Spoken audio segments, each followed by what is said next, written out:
Hey mga bro, kamusta?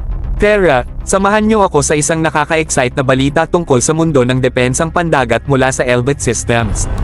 Alamin natin ang latest na scoop. May in-announce silang contract na nagkakahalaga ng $114 million para mag-supply ng dalawang long-range patrol aircraft, LRPA, sa isang bansa sa Asia Pacific, at alam natin kung anong bansa yun. Grabe, di ba? Parang tsunami ng excitement sa defense industry. Ngayon, balikan natin ang detalye. Hindi lang ito basta-basta mga eroplano, base sila sa matikas at maaasahang ATR-72 hanggang 600 platform, na pagpapalakasin pa ng state-of-the-art mission suite ng Elbit Systems. Kasama na dito ang mission management systems, electro-optics, radar, SIGINT, communication, at marami pang iba. Parang pagsasabitan ng supercar ng lahat ng pinakabagong gadgets, pero para sa himpapawid.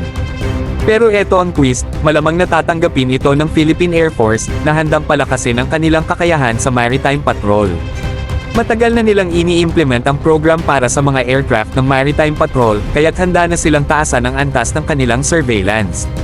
At hindi dapat kalimutan, ito ang unang procurement sa ilalim ng bagong Secretary of National Defense, Gilbert Teodoro, na nagpapahiwatig ng isang matapang na hakbang patungo sa modernisasyon ng militar ng Pilipinas.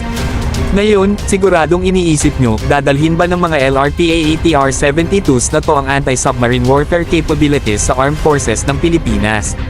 Medyo nag-aabang pa tayo sa sagot dyan.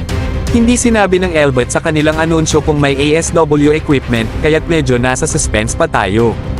Pero sabi nga, ang suspense ay bahagi ng thrill, di ba? Kung paghahanap ng mga submarines man o pagbabantay sa malalawak na karagatan, siguradong magbibigay ng bagong excitement ang mga LRPA aircraft na to sa maritime security sa Asia Pacific region.